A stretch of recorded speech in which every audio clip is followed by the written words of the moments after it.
পরশু তো ডিভোর্স হয়েই যাবে, তাই আমি ভাবছিলাম যে আমার সমস্ত জামা কাপড়গুলো নিয়ে যাই।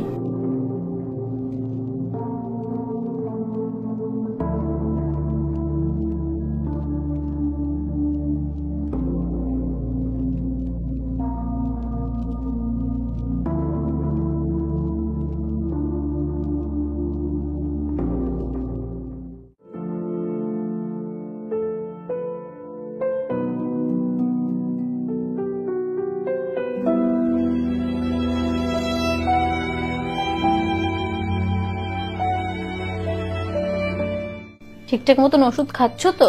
হ্যাঁ, না মানে কখনো কখনো ভুলে যাই। ভুলে যাও?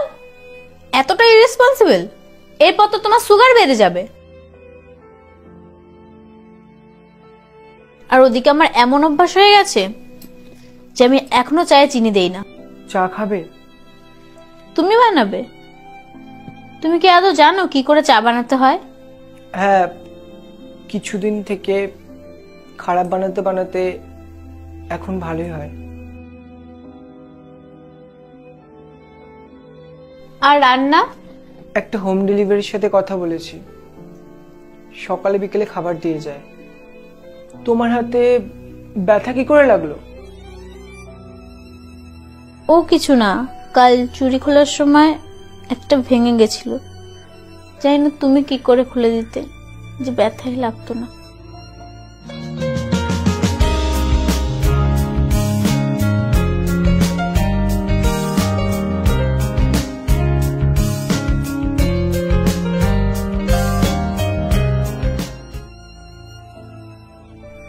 কি ভাবতে শুরু করে দিলে? না, কিছু না। আর তোমার চোখের নিচে কালি কি করে পড়লো? নিশ্চয়ই সারা রাত ল্যাপটপ নিয়ে পড়ে থাকো, তাই না? না, সেমন কিছু না। ঘুমই আসে না সারা রাত। এপাশ ওপাশ করে অনেক চেষ্টা করি, কিন্তু আসে না। কখনো পাখা দেখতে থাকি, তো কখনো পর্দা, কখনো দরজার দিকে, কখনো দেওয়ালের দিকে।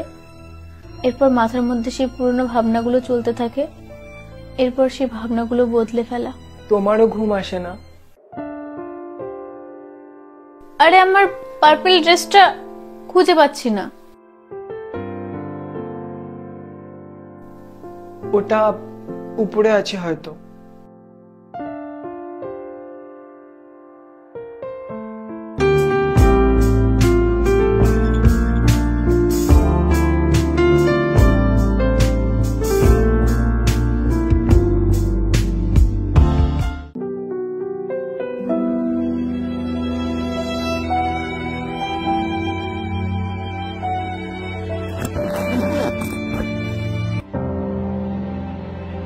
শোনো,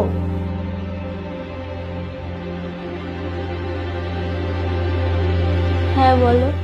তোমার কথা আমার অনেক মনে পড়ে। এমন মনে হয় আমার থেকে আমার একটা অংশই কেউ আলাদা করে দিয়েছে। সব জায়গায় শুধু তোমাকেই দেখতে পাই। ভেজা তোয়ালিতে, চায়ের কাপে, পর্দায়, সোফায়, দেওয়ালে, এমনকি নিজের মধ্যে শুধু তোমাকেই দেখতে পাই। মনে পড়ে যখন আমি অফিস থেকে ফিরতাম, তখন তুমি আমাকে জড়িয়ে ধরে সারাদিনের সমস্ত কথা জিজ্ঞেস করতে।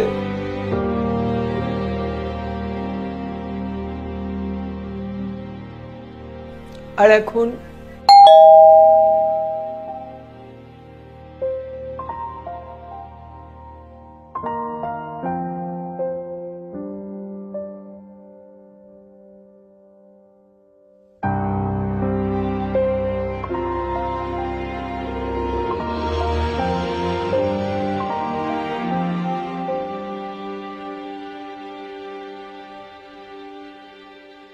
নিজের ঘরেই মন বসে না, ঘরটাকে ঘরই মনে হয় না। কারণ ঘরটা তো আমরা দুজন মিলে তৈরি করেছিলাম না। আমরা কি এই সম্পর্কটাকে দ্বিতীয়বার সুযোগ দিতে পারি?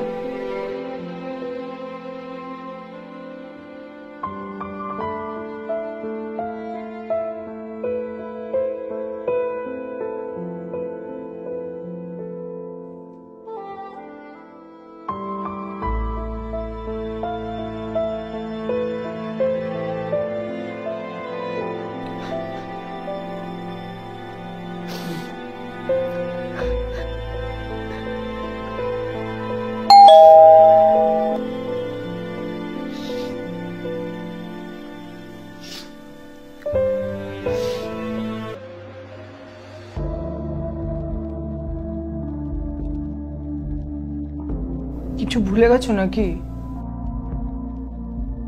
কি? তোমাকে